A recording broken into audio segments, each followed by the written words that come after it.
Hello everyone and welcome back to Crawlers Gaming. Today we are going to take a look at Wolfendoom Blade of Agony. This free modification of the original Doom promises to take you back into the early years of gaming while providing modern storytelling concepts. Whether it can deliver on this premise is the question we will try to answer today. Wolfendoom Blade of Agony is available for free at boa.realm667.com, and there is also a link in the video description. Let's for a moment imagine we are back in the 90s. Here in the Czech Republic, it still wasn't the Czech Republic but Czechoslovakia, at least until the 31st of December 1992. But for gamers, something else changed the world that year.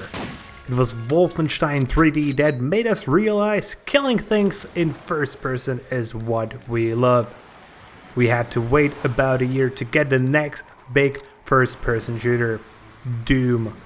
One of the most influential games ever and for many still a treasure. Both came from the same studio, id Software, and sadly, Wolfenstein has been kept a bit on a leash since then. But in the hearts of true gamers, it never left. And I know there were great games released in the series in recent years, but if you want to return to the 90s, you now get the chance to play more of the original, and it's gonna be epic. Some of you might be surprised to see the review coming out now, as Wolfendoom Blade of Agony actually came out about 3 years ago. But I never heard of it until now, and I pity all those who are in the same boat. This mixture of the two original first-person shooters based on the GZ Doom engine brings the original BJ Blazkowicz in hell.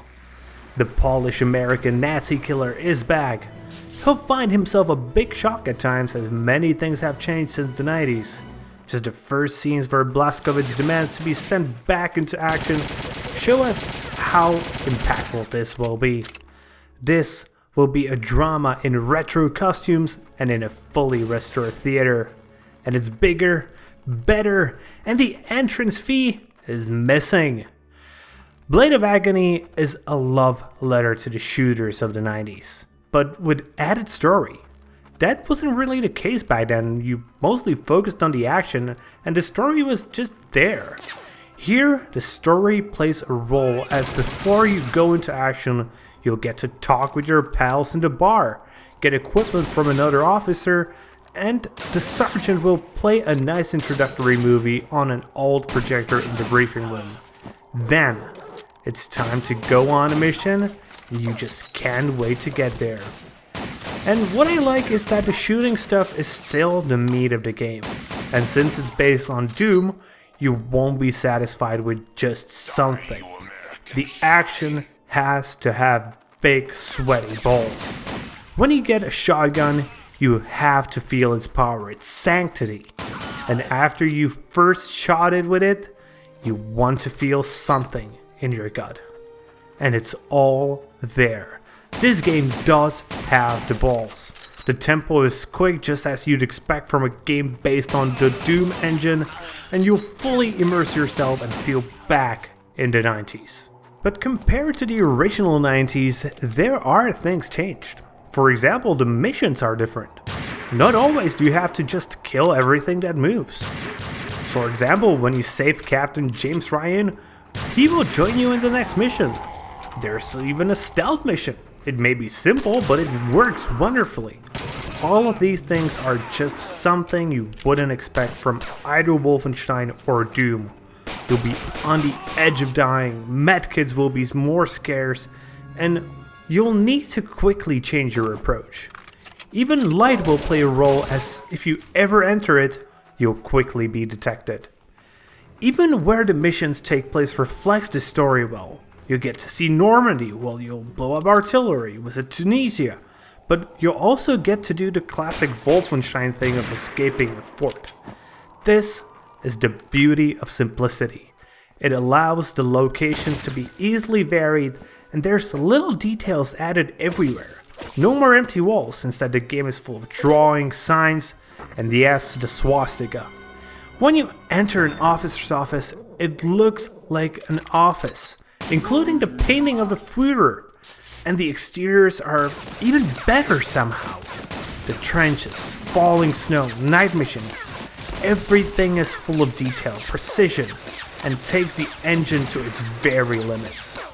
When I installed Blade of Agony, I was honestly expecting just a few hours of old-timey gameplay and nostalgia.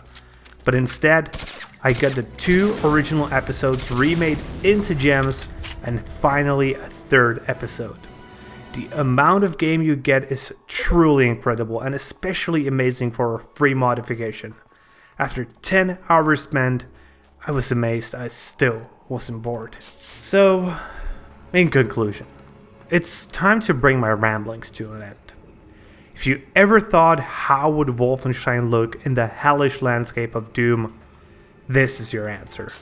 It's professionally done, it has modern tricks up its sleeves, and yet, somehow, it managed to keep the spirit of the 90s. What you should do is stop the review, after you like it, subscribe and comment of course, go download Wolfendoom and enjoy your time. And be sure to leave a tip for its creators, if you can, because they truly deserve it. So, that's it for today, guys. I hope you liked the review, and if you do, please consider giving it a like, maybe even subscribe to the channel, and be sure to share it with your friends, because it really, really helps. And comment if you have anything you would like to add. See you guys later with more gaming content.